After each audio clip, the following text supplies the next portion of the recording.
Bueno, bienvenidos amigos a este episodio número 2 del podcast. Estoy con mis compañeros Facu, ¿cómo estás?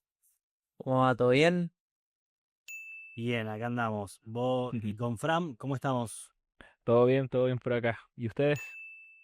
Con ganas de grabar ya. Tenía ganas de volver a vernos y grabar este segundo episodio. Y bueno, el tema de este capítulo va a ser la diferencia entre atletas naturales y atletas dopados. Bien, porque si bien, como explicamos un poco en el número uno, que si no lo escucharon, recomiendo que lo hagan. La diferencia, si bien tenemos el mismo nombre de culturismo, parece el mismo deporte, las prácticas son muy diferentes. Mm.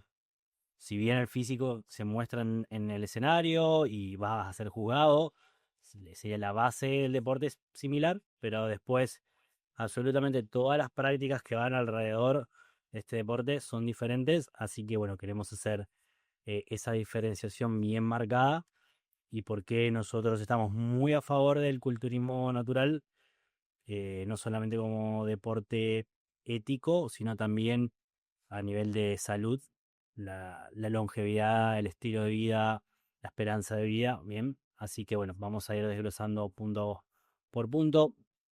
Así que bueno, lo primero que vamos a hablar, que hoy está muy en auge en redes sociales, hay muchas personas con físicos increíbles que a veces aseguran ser naturales. Y bueno, Mm. es bastante dudoso, Cuesta, sí, cuesta pero bueno, Más pillar. que nada en Estados Unidos. Sí. es muy importante hablar de esto porque la gente acusa muchas veces de que usas química. A mí me han acusado muchas veces en el contenido, YouTube, Instagram.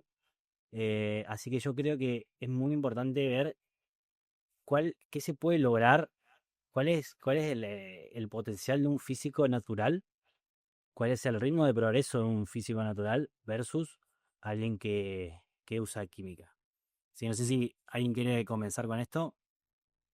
O sea, mira, partiendo por el tema que acabas de tomar, bueno, es como la mayoría de las adaptaciones, a entender obviamente que al principio se genera un gran avance y que años tras años ese avance cada vez se va haciendo cada vez más lento, pero no se detiene. Y de hecho hay culturistas muy viejos, el mismo Roberto Morosi que lleva como 45 años, o sea, tiene como 45 años, siguen haciendo ganancias y de hecho muchas veces los campeones mundiales se sitúan en rangos etarios que superan los 35 años, muy cerca incluso de los masters, que son supuestamente personas que ya empiezan a tener una recuperación un poquito menor debido a la edad.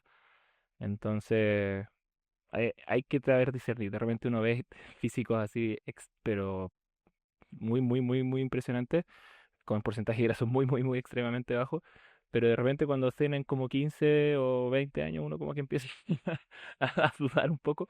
Pero cuando son físicos de personas que pueden ya tener una madurez y una calidad muscular un poco mayor, ahí como que uno puede entrar ya a Ah, valorar otras cosas. a ver las cosas. Bien. Yo quiero hacer una aclaración acá, porque o sea, hay varios puntos a analizar. Hoy en día, los jóvenes comienzan a entrenar cada vez antes y eso es un factor muy importante porque 18, 19, 20 años es una edad muy sensible, en donde se hacen demasiados Mm. progresos gracias al entorno hormonal, la propia juventud. Entonces, que los chicos comiencen a entrenar a los 14, 15 años hace que a los 20 puedan tener físicos totalmente increíbles para la edad. Inclusive el caso de Fat, que Completamente. tiene 20 y tiene un físico Sí, de hecho estaba pensando, mirando a Facu. muy musculado, demasiado para la edad, por lo menos he visto muchos chicos y está bastante por encima de la media. Ahora lo tendrá que demostrar en tarima este año, así que Esperemos. no te ponemos presión, nada más. Pero bueno, ese es un factor muy importante, entonces, ¿por qué se ven muchos físicos impresionantes a los 19, 20 años? Una razón es que, gracias a las redes, esto se empieza a consumir mucho antes y se empieza a conocer el fitness desde muy joven, entonces, nada, llegan con 20 años, con 5 o 6 años de entrenamiento encima, entonces, nada, ya Mm. tienen mucho avance. Eso, eso como punto importante. Y después también la mejora de las prácticas, creo yo. Hoy en día, justamente por lo mismo, las redes sociales están plagadas de información. Entonces, si bien es difícil filtrar qué está bien, qué está mal, uno si por ahí se posiciona en una corriente y consume ese contenido, creo que va a poder progresar bastante bien, sobre todo a esa edad. Entonces, creo que hoy en día estamos viendo físicos bastante más impresionantes que hace un par de años por todo este auge. ¿Bien? Muchas redes, muy popularizado, se comienza desde muy joven a consumir y a practicar. Entonces, nada, yo comencé el gimnasio a los 16 años, pero haciendo 3 días a la semana, cualquier cosa. Y yo veo chicos de esa edad en el gimnasio, 16, 17 años, donde entreno ahora actualmente, que hacen las cosas mucho mejor. Entonces, Mm. todos esos factores hacen que ya desde muy joven los físicos sean mucho más impresionantes y que, bueno, si bien tienen mucho potencial para seguir ganando, como decís vos, Fran, cuando tenés 30, 35, empezás a conseguir ese pic natural en donde tenés Mm. máximo desarrollo muscular No, no. total. eh, Ahí se ven los mejores resultados, pero no quita que a los 20 años estén los chicos como el Facu muy por encima del promedio, incluso muy por encima de personas de 25, 30 años, o sea, sin duda. Sí, sí, de hecho, el otro día estaba pensando en estos culturistas top que uno puede ver en Inglaterra o en Alemania. No me sé el nombre de los alemanes porque tienen nombres muy extraños, pero había uno que se llama Daniel y otro chico que le ganó a este en la NBF, ese que se hizo creo que en Holanda. Daniel Kubik, Julián. Julian. Julian. Lembre. Y esos chicos partieron como a los 15 años y a los 16 años tenían unos físicos pero increíbles. Y un poco por lo que uno ve ahora, por ejemplo, con, no sé, este chico mexicano, Jimmy Serrano, que probablemente va a terminar donde mismo si sigue así manteniendo el ritmo de las cosas. Entonces, ese es el tema, o sea, muy poquita gente hace realmente bien las cosas desde el principio, o sea, y eso marca mucho la diferencia. O sea, yo mismo en este año, o sea, todo lo que he entrenado contigo probablemente tiene una calidad muy diferente a lo que yo venía haciendo antes, pero también porque los objetivos ahora son diferentes. O sea, entonces, eso también le pasa mucho a la gente y tienen resultados que realmente no son como los que se pueden llegar a ver. En el fondo es el enfoque que uno le da a la práctica. ¿Qué ves, Facu, vos con los chicos de tu edad que está por ahí más empapado? ¿Qué crees que estas diferencias se dan? ¿Cómo es el tema? Sí, a ver, se nota cuando uno empieza a entrar de más joven todo, pero yo lo que principalmente noto es que hay también mucha gente queriéndose hacerse viral. O sea, siento que hay mucha diferencia entre el que es Mm. un influencer fitness y un atleta. O sea, hay demasiada diferencia. Por ejemplo, te das cuenta de que nada más sube videos mostrando el físico y tiene un físico abismal, pero nunca se va a dedicar a eso, entrena medio pelo, por así decirlo, y consigue un físico completamente fuera de lo común. Entonces ahí entra la duda de si verdaderamente es alguien que es natural o no. Pues como no se va a dedicar a la competencia, nunca se va a poder demostrar con algún antidoping. Ese es un punto importante, ese es un punto importante. O sea, por ejemplo, el otro día estaba viendo la publicación de Ander Basurto. Toda la gente lo critica mucho, le dice mucho que no es natural. Tiene un físico impresionante, obviamente, 96 kilos y mide 82. Estamos hablando del campeón de los campeones, o sea, El campeón de los campeones, pero el tipo en claramente el está fondo, muy por encima de la pero media. el tipo tiene su credibilidad asegurada porque en el fondo ganó un mundial de la WNF. A eso voy. Entonces, eso igual lo que dice Facu es importante. O sea, La voy a hay decir gente que que no compite vamos a y decir, que tiene Andoni es mucho. natural, vamos a hablar en realidad era para hablar si Andoni era natural, este episodio. Ah, Ah, a debatir. Es un gran punto.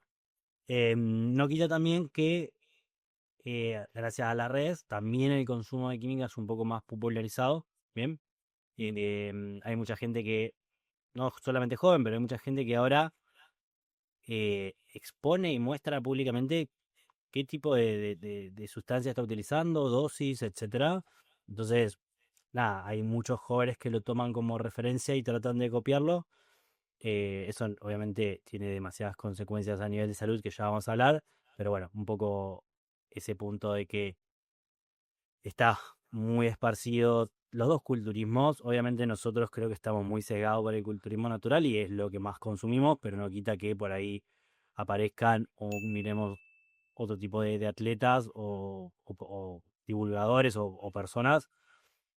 Es justamente esto que se muestran. Yo soy un entrenador de posing, que es muy bueno, obviamente Mm. consumidor de esteroides, y nada, muestra públicamente que tomas, dosis, cómo se inyecta, todo muy crudo, entonces tiene muchos seguidores. No comparto ni un poco lo que hace, pero eso da mucha visibilidad a esto, entonces también hace que aparezca mucho más. Pero Sí, el tipo igual, me acuerdo que mostraba una ginecomastia, bueno, se había mostrar sacado. operaciones de Operación. ginecomastia, Daniel y demás, pero bueno. Mm. Un poco lo que quiero llegar con todo esto es que hoy en día en redes se ven muchísimos físicos increíbles y muchos son naturales y muchos no, pero estos físicos naturales se dan gracias a esto, a que la gente empieza de muy joven y las prácticas van siendo mejores, por ende los resultados son mejores. Entonces, para una edad determinada, pero es muy cierto que la gente no sabe distinguir cuándo un físico es natural y cuándo no, porque simplemente están muy alejados de su realidad. Y tal vez nosotros que nos dedicamos al culturismo, tanto como atletas o como entrenadores, a mí me pasó que para mí estaba muy alejado antes de que yo compita de ese objetivo. Y de verlo tanto en persona como en redes. Por ejemplo, yo veía a Adri Airlines, era campeón en ese momento 2019, si no me equivoco, y para mí eso era totalmente inalcanzable e inexistente, sobre todo el nivel de condición y demás. Y cuando yo me tocó competir, sobre todo el año pasado, que fue mejor mi condición que el primero, más allá de la diferencia de muscularidad, que es obvia, y me sacaba 5 6 7 kilos o más, el nivel de venas, detalles, cortes, era igual, o sea, no tenía grasa, prácticamente. Entonces, mi perspectiva y mi ojo ha cambiado un montón y eso creo que es el factor de que la gente no sabe distinguir cuándo algo es natural y cuándo no. O sea, la Mm. gente no sabe qué tan lejos se puede llegar de manera natural. Y bueno, acá estamos un poco para mostrar esos límites. Ustedes ahora este año les toca hacer su papel en esto. Mm. Así que bueno, eh, eso, que el potencial del culturismo natural llegue cada vez más lejos y llegue a más personas vean de lo que realmente se puede conseguir de manera natural. Completamente. Y bueno, y los físicos, yo creo que los físicos con química, no los que usan un poquito, que a veces ni se nota que entrenan, sino aquellos que son usuarios importantes, hay demasiada diferencia. ¿Bien? O sea, una persona que pesa magro, 15 kilos por encima de su altura, o sea, hay Se cosas ahí, nota pero mucho la bueno, diferencia. para la persona que no está preparada, simplemente un físico fuera de la media, piensan que están pinchados y no es así. O sea, Mm. literalmente natural se puede llegar muy. Y hasta hay muchos físicos que son iguales o peores que algunos que compiten en WNF y se meten mucha química igual. Mm. Uno, va, esto normalmente lo ven en los gimnasios, ¿viste? El que va, entrena, se mata, drops, qué sé yo, y se mete, no sé, un montón de cosas y tiene un físico claramente por encima de la media, pero no es algo inalcanzable de manera natural. En mi gimnasio, yo voy a un gimnasio comercial, muy comercial de mi ciudad, Mm. donde hay ¿Cómo son? muchos atletas, muchas personas usuarios de química, y yo como atleta natural estoy por encima del 90% a nivel físico, y no porque me la esté tirando, no, sino justamente tirando abajo las prácticas del otro lado, que por más que te chuses todo lo que quieras, si no lo acompañas con un buen entrenamiento y una buena alimentación, vas a progresar, pero vas a quedar muy limitado. Así Mm. que es, De, la química no lo es todo. de hecho, eso como la primera diferencia que quizás podríamos partir hablando. Bien, vamos a hablar un poco de la diferencia entre entonces el entrenamiento entre la práctica común del culturismo con química versus las prácticas actuales del culturismo natural. No sé si alguien quiere agarrar la posta ahí. O sea, un poquito como siguiendo el hilo de lo que ya venías diciendo con el tema de las prácticas, de que muchas veces pasa que el culturista natural depende prácticamente y exclusivamente de la calidad de sus hábitos de la calidad de cómo ordena el entrenamiento, de la cantidad de volumen que mete, de la calidad de la técnica que usa, etcétera, etcétera, etcétera, prácticamente al 100%, si no tendemos a estancarnos. Tenemos la obligación de hacernos más fuertes cada sesión. En cambio, el culturista por ahí dopado realmente puede hacerse más fuerte, sí, pero realmente en el 90% de los casos ellos no tienen esa obligación porque están constantemente alterando el cóctel de las cosas que se meten. Mm. Entonces pueden jugar con uno u otros componentes porque hay muchas sustancias que pueden utilizar. Entonces no tienen tanto el foco en eso y también no tienen que preocuparse tanto por el tema de la recuperación, que quizás ahí alguno puede continuar la idea. Ahora yo aporto un poquito de eso, pero Facu, por ahí qué prácticas suele ver que se ejecutan en el culturismo clásico y que por ahí actualmente están muy alejadas de lo que una persona natural debería hacer de manera óptima. Pero primero las creencias, para mi gusto. Por ejemplo, el culturismo natural yo siento que se basa mucho en la progresión en cargas a lo largo del tiempo y de esa manera se logra un mejor físico. Y el culturismo chuzado es ir al mayor bombeo, la congestión de sangre Mm. y todo su entrenamiento se basa en eso. Para mí, yo siento que es casi como una diferencia entre un entrenamiento de gym bros a un entrenamiento de atleta, ¿me entendés? Alguien que mide todo, que mide los pesos que hace, el control, la ejecución, y el otro que va a bombear sangre. Va por sensaciones, claro. Sí, Mm. Con respecto, hay muchas cosas a hablar del entrenamiento, más allá de las prácticas, está la respuesta al entrenamiento, esto que decía Fran.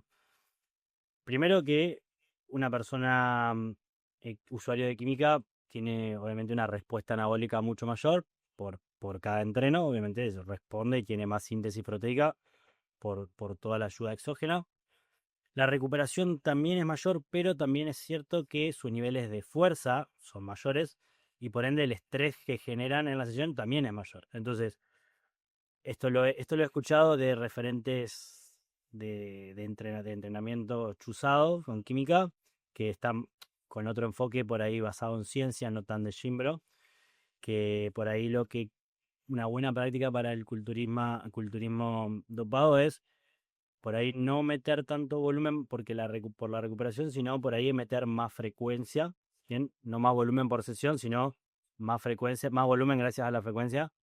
Entonces eso parece un poco interesante porque si bien la recuperación es mayor, también el estrés es mayor gracias a eso, a que mueven muchos kilos, tienen mucha fuerza rápidamente. Entonces a nivel muscular se recuperan, pero a nivel tendinoso y articular lleva más tiempo. Entonces, el nivel de recuperación es cierto que aumenta, el nivel de fuerza es muy abrupto, el nivel de crecimiento muscular también. Entonces, entrenando mal, aprovechan mucho mejor, son capaces de tolerar un poco más de volumen y de distribuirlo mejor.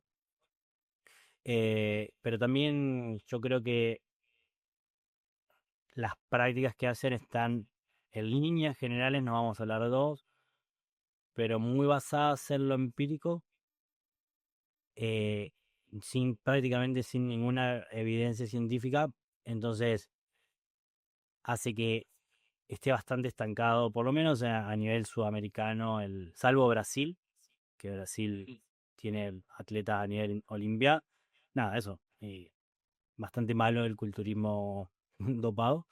sí. El culturismo natural acá está recién comenzando, entonces acá falta mucho por explotar, pero bueno, Completamente. es una de las diferencias. El entreno, las prácticas, o sea, como dice el Facu, por defecto, o sea, a nivel naturaleza son diferentes por quién las programa. Entonces vas a ver muy difícil que alguien con química realice un entrenamiento muy basado en ciencia como tal o con buenos criterios a nivel general de entrenamiento. Mucho bombeo, al fallo, muchas series, poca prolijidad. Entonces Mm. eso marca un poco la tendencia. Pero bueno, ellos Sí, pueden progresar igual.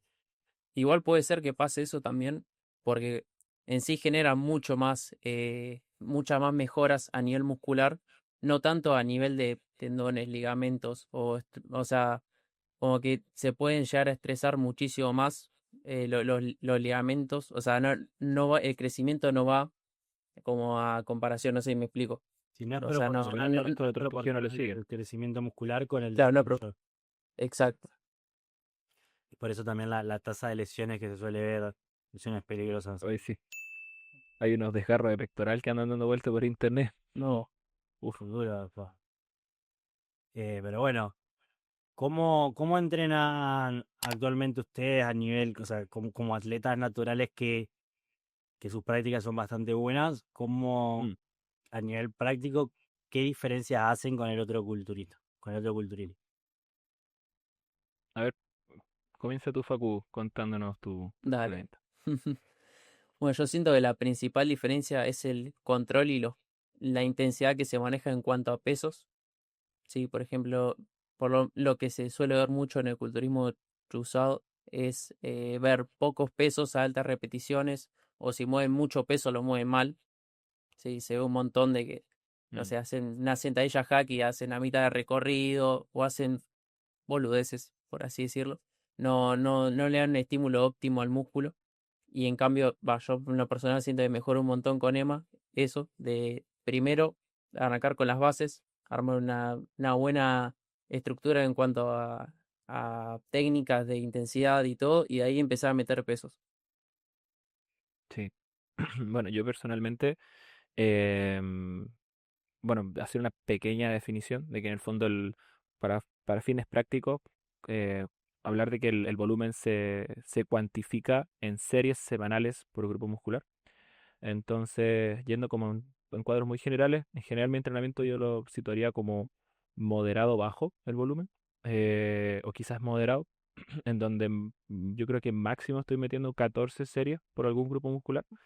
Em, entonces, eso como primer punto. Y bueno, uno tiende a buscar por internet, por ejemplo, em, y hay mucha gente que puede llegar quizás a meter más, siendo naturales incluso, pero hay que entender que hay una serie de condiciones que tienen que estar cumpliéndose para poder llegar a meter más, porque la recuperación es algo delicado. Yo mismo la cagué antes de empezar a entrenar con Emma, en donde me metí 18 series en el pectoral con una frecuencia 3 y ahí me hice una contractura que sigue siendo algo, una pequeña distensión que me quedó y que sigue siendo algo recurrente si es que me paso un poco con las intensidades. Entonces, bueno, tener un poquito de cabeza en ese sentido. En cuanto a las prácticas que yo he visto, un poquito parecido a lo que dice Facu. Yo en mi caso personalmente venía un poco de la otra vereda. Yo venía de muchas lesiones por una desgarro que tuve en el supraespinoso que conté a la rápida el capítulo anterior. Entonces yo venía un poco entrenando con miedo. Había muchos grupos musculares que prácticamente no entrenaba por ese como susto a volver a recaer. Entonces venía de repente controlar muchísimo las excéntricas, le tenía un poco de susto a la carga progresiva. Entonces, grupos musculares como bíceps, tríceps y deltoide lateral realmente no los trabajaba mucho. Al deltoide anterior tampoco le da mucho volumen directo. Entonces, bueno, con Emma fuimos trabajando esto. Me fui dando cuenta que haciéndome más fuerte realmente la cosa se empezó a disipar. Y bueno, pegamos unas crecidas muy, muy grandes en estos grupos musculares que fueron como los que más respondieron. Y en ese sentido mejoramos también un montón la técnica, porque si bien es cierto, yo siempre le di control a los movimientos, había muchas cosas técnicas que de repente uno pasa completamente por alto. Por ejemplo, cosas que todavía estoy trabajando, como el movimiento del hombro en algunos remos, etcétera, en donde realmente se desaprovecha mucho el estímulo. Bueno, estos chicos que usan química, etcétera, un poco más de lo mismo, o sea, no le dan tanto foco porque realmente hagan lo que hagan van a crecer. Entonces, si llegan a estancarse, realmente vuelven a recurrir a la química la mayoría de las veces. Entonces tampoco se lo plantean tanto como uno que es natural. El otro día, y creo que lo mencioné también en el capítulo pasado, eh, hice hace poquito una reacción a un comentario de un referente argentino de culturismo ciclado, en donde decía que solamente hacía frecuencia uno porque no se recuperaba. Mm. Frecuencia uno es entrenar los músculos una vez a la semana, nada más. Mm. Frecuencia 2 es repartir el estímulo en 2 sesiones y así sucesivamente.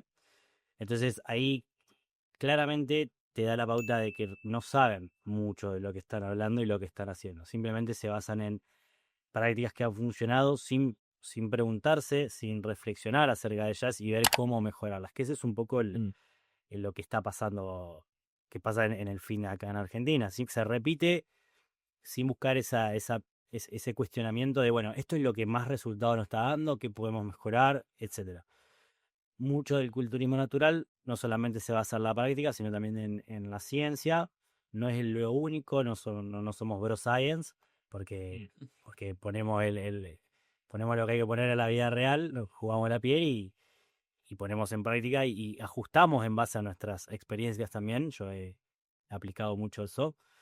Pero bueno, hablo un poco de eso, de que hacía más de 20 series por grupo muscular a la sesión y vos estabas hablando de que hacías 14 en toda la semana, entonces para que te des una idea ahí cómo distribuía el entrenamiento. Por eso obviamente hacía frecuencia uno porque no podía hacer más de eso porque le pegaba una cuchillada al músculo. Entonces alguien natural realmente no puede hacer eso, es mucho más propenso a lesionarse y a rendir. Y además esa práctica va en contra, al fin y al cabo, de lo que hablamos del rendimiento, que es la herramienta que vos tenés para saber si te estás haciendo fuerte y por consecuente estás progresando. Entonces, meter demasiado volumen en una sola sesión, demasiadas series por grupo muscular en una sola sesión, va en contra de la calidad y la intensidad, de la técnica y del esfuerzo que le podés poner. Entonces, ya a partir de cierto punto, cerca de la mitad de esas series, tu, su calidad de entreno empieza a caer a pique, Ese volumen tu basura. fatiga aumenta un montón y tu estímulo es muy pobre porque estás muy fatigado y las fibras musculares ya no la podés reclutar más, ya están muertas. Entonces, esas prácticas son muy diferentes y a pesar de eso, ellos pueden seguir progresando, a pesar de hacer entrenamientos bastante subóptimos. En cambio, alguien natural que aplica esas prácticas, yo he visto gente que sigue sus prácticas siendo naturales y no llegan a ningún lado. No llegan a ningún lado. Mm. Entonces, nosotros, es cierto, estamos obligados a entrenar con cabeza y aprender y a ser inteligentes con la programación si queremos buscar el progreso. Claro, Para el que hay cultivo. mucha gente que se ha puesto muy de moda ahora esto de este físico natural y llevo después de 10 años entrenando natural. Pero muchas veces esos físicos que son realistas, realmente son físicos que van al gimnasio de años, sí, pero no llevan progresando de años. Porque precisamente se pierden en todo esto que estamos hablando. O sea, no, no buscan la progresión, solamente van al gimnasio por sensaciones y ya. Bien, otro de las diferencias de un atleta con química a un atleta, que esto yo lo veo mucho, natural, es la preparación para competir. Mm. ¿Qué podemos hablar sobre las diferencias de la preparación? El 80% de las diferencias yo creo que se centran un poco en la recuperación que tienen los atletas dopados. Y un poco yo creo que eso también marca la pauta en este punto cuando hablamos de las preparaciones, que son, bueno, son déficits calóricos, que evidentemente como ellos tienen toda esta sustancia exógena que te sube mucho la parte de la recuperación, de la síntesis proteica, pueden ir con déficit mucho más agresivo y se demoran entre 12 y 16 semanas en quedar en porcentaje de grasa bajísimo. Entonces, No, bueno, no solamente lo que haría gracias a eso, sino que también las propias sustancias ayudan a ir más rápido, ayudan Mm, Claro. como catalizadores, entonces lo potencian esa pérdida de grasa, además de eso, de que también te preservan muchísimo más la masa muscular y mm, pueden mantener más músculo. Sí. Dos cosas que también importan un montón, que se diferencian demasiado es el tiempo de preparación, punto clave. Hay culturistas naturales que están casi un año en preparación. Y después la peak week. Acá ah, siento que hay demasiada diferencia. Uno corta agua, saca las sales, antes de competir se clava una hamburguesa. Cambia mucho, demasiado. Sí, igual lo de la Peak Week, ojo que lo he visto No, obvio, se ve, pero en México lo he visto, así que en culturistas naturales, así que esto es simplemente desconocimiento. sí. por eso, bueno, pero porque siguen, o sea, basan la peak week en un culturista no natural, que Mm. retiene músculo por todo lo que se mete, no ¿Cuánto, porque hace las cosas bien. cuánto duran, cuál sería la diferencia de tiempo entonces entre un atleta en preparación dopado versus uno natural? Mira, en promedio los dopados hacen entre 3 a 4 meses de preparación. Yo diría que la mayoría más cerca de los 3 meses. Y en cambio que el atleta natural parte de los 5 meses. Hasta, bueno, obviamente si es que el punto de inicio es muy bueno, pero pueden ser 7 8 meses con tranquilidad que dura la preparación de un atleta natural. Sobre todo si va a bodybuilding como ustedes, que tienen que rajar completamente. El glúteo. Sí, sin dudas. Se demora tanto en el culturismo natural, es que justamente lo que hacemos nosotros es culturismo y mostramos el músculo arriba de tarima. Entonces, ese ritmo sería como lo mejor para tratar de retener la mayor cantidad de masa muscular posible durante el proceso. Si uno rushea y se apura para quemar grasa, lo que va a pasar es que, primero que probablemente no llegue con la condición que le gustaría llegar, cuando llegar, por más que se apure y apriete y pierda músculo, no va a llegar. El cuerpo genera bastante resistencia, es inteligente, se busca sobrevivir, la Mm. supervivencia, entonces te va a frenar de alguna manera. Así que, número uno, y en segundo lugar, eso que necesitamos mucho tiempo para tratar de retener la masa muscular, ir despacio, un ritmo controlado, mantener la performance, etcétera. Eso, porque pasa que si tú llegáis, pero a punto de desmayarte, tampoco te va a ir muy bien. Sí, sí, es muy cierto. Entonces, generalmente suele durar, depende demasiado del punto de partida, demasiado. Eh, es probable que si tenés que bajar más de un 15% para llegar bien rayado de tu peso corporal, no llegues, salvo que arranques eso con un año, pero si no, no vas a llegar. Entonces, o la vas a pasar muy mal, pero probablemente no llegues. Entonces, el punto inicial es muy importante, no tenés que arrancar más con que un 15% de peso extra de lo que de tu peso mínimo de competición, que eso se calcula, es un estimado, o si tenés referencias previas, usas eso, pero si no usas un estimado de cuál sería tu peso mínimo. Entonces, eso como número uno. Segundo, este tiempo mínimo 22, 23 semanas, si uno quiere llegar con una condición muy competitiva, con posibilidades de hacerse profesional, bien, porque eso es muy importante. Puedes hacer 20 semanas y ganar un torneo simplemente porque lo que está al lado tuyo son peores, te puede pasar.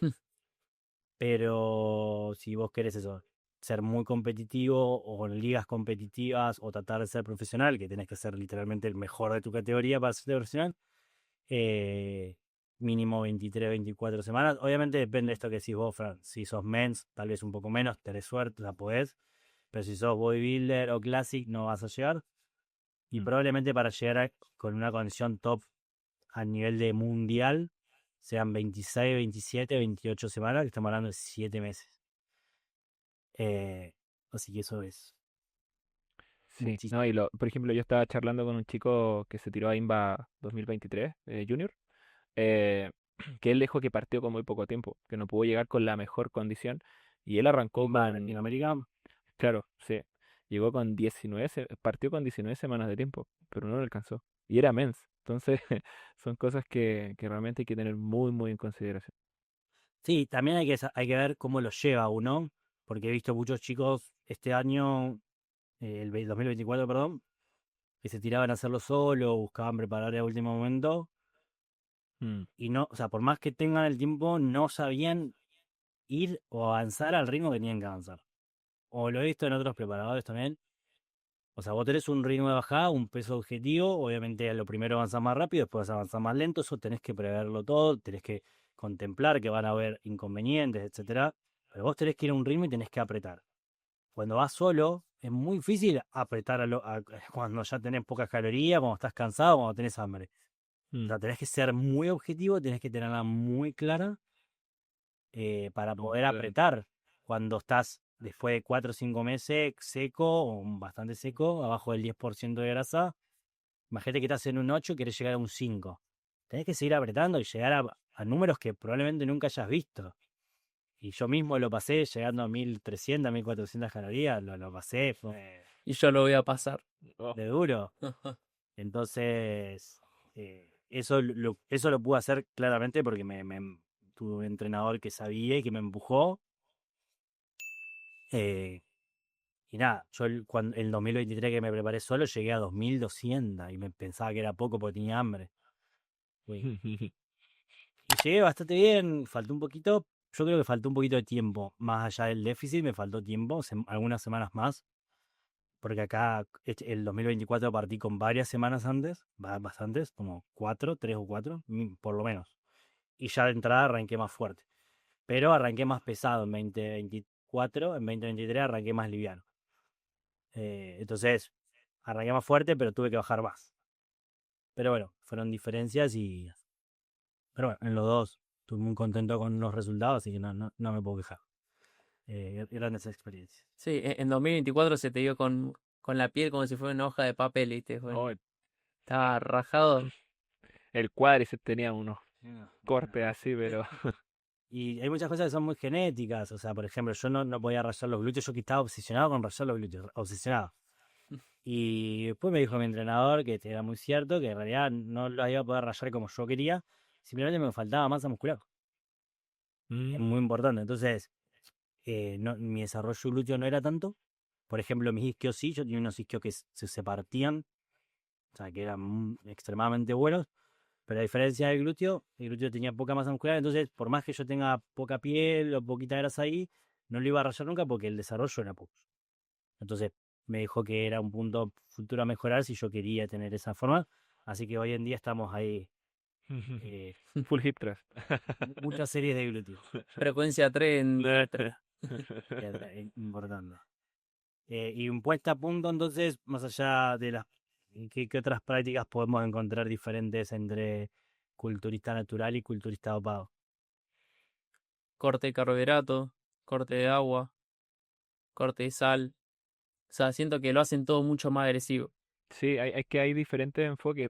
Por ejemplo, hay, en el caso de los culturistas naturales, pueden jugar, por ejemplo, con el tema del consumo de agua. Por ejemplo, muchas veces se mantiene un nivel de agua muy, muy, muy alto y quizás justo el día de la competición se corta. Ese es un enfoque que se puede hacer, porque en el fondo, como está llegando mucho líquido en el cuerpo, el cuerpo tiende a subir las hormonas que suben la excreción, entonces el mismo día te puedes secar un poco, pero tú no estás exponiendo nada al cuerpo, porque obviamente ese día sigue excretando mucho porque venía muy alto el consumo de agua, pero es algo de un día. Pero bueno, y también se puede hacer lo contrario, o sea, simplemente no cortar los líquidos en absoluto, mantenerlos altos y ya. Entonces va a depender mucho de la persona, del tipo de cuerpo y también del clima. Me imagino que es muy diferente competir en un país tropical en donde tú sudas todo el tiempo y se te puede correr el tinte, a que si lo hacías en, no sé, en Noruega. Entonces realmente van a haber distintos enfoques, pero la mayoría son muchísimo más saludables. No es como los culturistas dopados que muchas veces llegan al punto de que no pueden contraer. O sea, han habido videos de chicos que están así y tienen espasmos musculares y están demasiado deshidratados, porque además toman diuréticos, o sea, no solamente es como el tema del agua, o sea, hacen todo Yo un... creo que la manipulación del agua es lo más peligroso, sin dudas. Mm, No solamente lo que peor le va al físico, porque nosotros con las prácticas naturales jamás cortamos el agua y cada vez tomamos más. Hasta el mm, hecho de levantarse a orinar 3 o 4 veces en la noche, o sea, es una lástima, pero bueno, cosas que pasan. Pero consumo de agua 5, 6, 7 litros sin problema en todo momento, desde que comienza la prepa hasta que termina. En cambio, los culturistas hacen una carga de agua que no sé por qué le llaman carga, como que el cuerpo absorbe más, y después la descarga de agua hasta no tomar prácticamente nada. No sé, o sea, el fundamento es esto de pegar la piel, secar, etcétera. En realidad es totalmente lo contrario, o sea, no tiene ningún tipo de fundamento fisiológico. Todo funciona con agua, inclusive hasta el propio músculo. O sea, si uno se deshidrata, eh, todo el glucógeno se almacena con agua. O sea, un gramo de glucógeno son 3 gramos de agua. Entonces, vos en los hidratos que estás comiendo en la puesta a punto para hinchar el músculo, si no le metes agua, no van a ningún lado. O sea, no se mm. almacenan. Entonces, no solamente eso, sino obviamente el tema de la deshidratación, lo peligroso que es. la presión arterial, un montón de cosas, la digestión se ve afectada. Entonces, no es una práctica, o sea, para nada saludable y además sin ningún fundamento. Es una mera Mm. cuestión empírica que eso siempre se sigue repitiendo lamentablemente y claro, eso no tiene demasiado resultado. Por último, el último punto de entre los atletas es la longevidad en el deporte y la salud. Así que no sé, ¿alguien quiere tomar la posta de esto? La longevidad es muy notoria. Mm. Ya O sea, los culturistas dopados a los 30 y pico ya se empiezan a retirar, más que nada por el abuso de sustancias. Capaz ya empiezan a tener, se empiezan a notar mucho más los efectos secundarios. Y el culturista natural es todo lo contrario. O sea, son es dos su pick. cosas completas. Sí. Sí, claro, su mejor momento. Sí, bueno, el Christian Bumstead se está retirando ahora y tiene nuestra edad además. 29, 28, Mm. 29. Sí, sí, creo que Parece 40. ¿Te das cuenta? sí, Ahí te das cuenta lo de los anabólicos. sí, totalmente. Y ya se está retirando porque, bueno, él igual tiene, creo que una enfermedad autoinmune, pero renal, pero de todas formas no tiene problemas. O sea, Arnold, que tiene, ¿cuánto? 70, no sé cuántas veces ya se ha operado el corazón. Y muchos de ellos, incluso gente muy joven, han muerto en tarima o bajando de tarima. Es una cuestión realmente em, terrible cómo se puede llegar a cortar la vida. Bastante influenza. Se ven un montón. Mm. Ahora no me salen los nombres más que nada porque son todos o rusos o ingleses, todo así, pero bueno, está Villano Fitness, uno de los más recientes.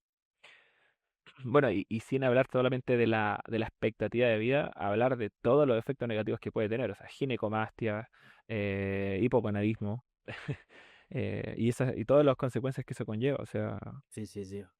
Bien, el tema es así, no solamente la longevidad en el propio deporte es mucho más corta que los atletas dopados, o sea, sus años dentro del deporte son mucho más explosivos y cortos, en cambio un atleta natural, si quiere, puede competir de por vida y es más, cada vez va a ser mejor no solamente su masa muscular, sino su físico y su expectativa de vida. Entonces, el atleta dentro del deporte es más corta su trayectoria y en la vida misma también. Pero no solamente en la esperanza de vida, sino en la calidad de vida en el día a día. Eso que decís vos, la química afecta a todos los órganos, desde el corazón, entonces problemas mm, cardíacos, problemas hepáticos, problemas renales, obviamente desbalance del eje, eh, tema de presión arterial, tema del perfil lipídico, cuestiones neurológicas, o sea, afecciones, hay drogas que atacan a la parte neurológica, entonces tienen trastornos de personalidad mucho más marcados.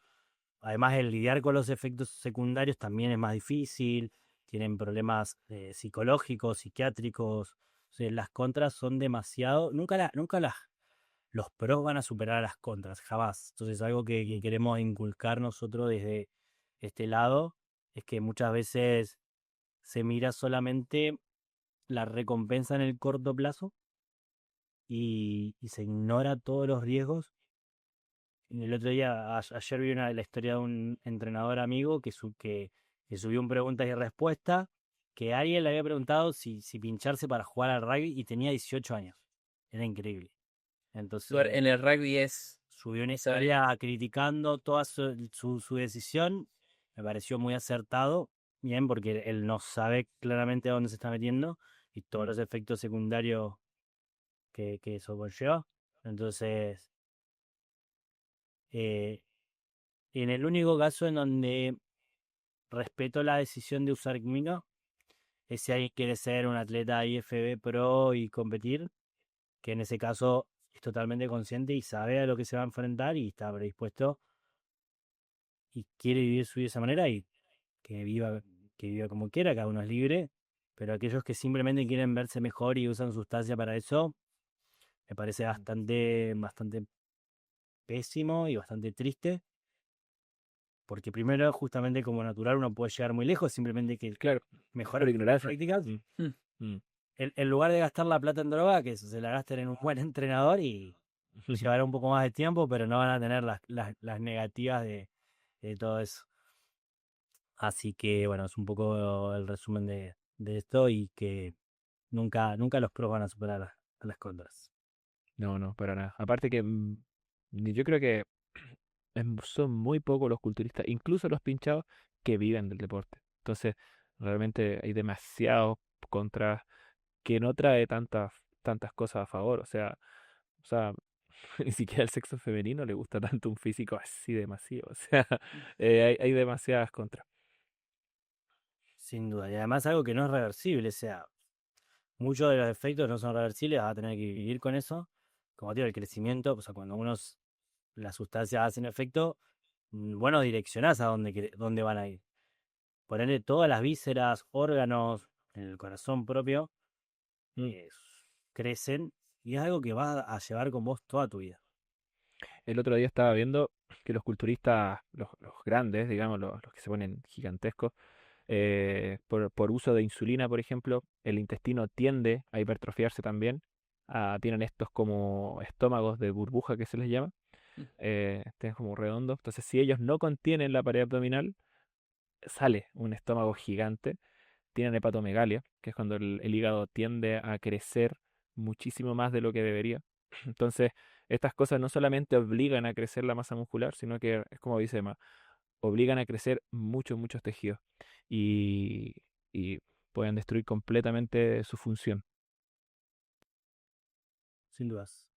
Así que, bueno, lindo capítulo hoy, en donde seguimos introduciendo un poco qué es el culturismo natural y demás. Ya iremos hablando de otras cuestiones, pero bueno, me pareció muy divertido. Y bueno, para aquellos que están del otro lado de la cámara, eso, que sean conscientes de las decisiones, que aprendan de lo que es el culturismo natural y dónde se puede llegar. Y que obviamente si están a favor de las prácticas naturales y en contra del culturismo dopado en química, que aporten su granito de arena también, compartiendo este mensaje, compartiendo este podcast con aquellas personas que realmente lo necesitan. Así que bueno, acá estamos desde nuestro lado aportando nuestro granito de arena para este deporte. Así que bueno, gracias por estar del otro lado y nos vemos en el siguiente episodio.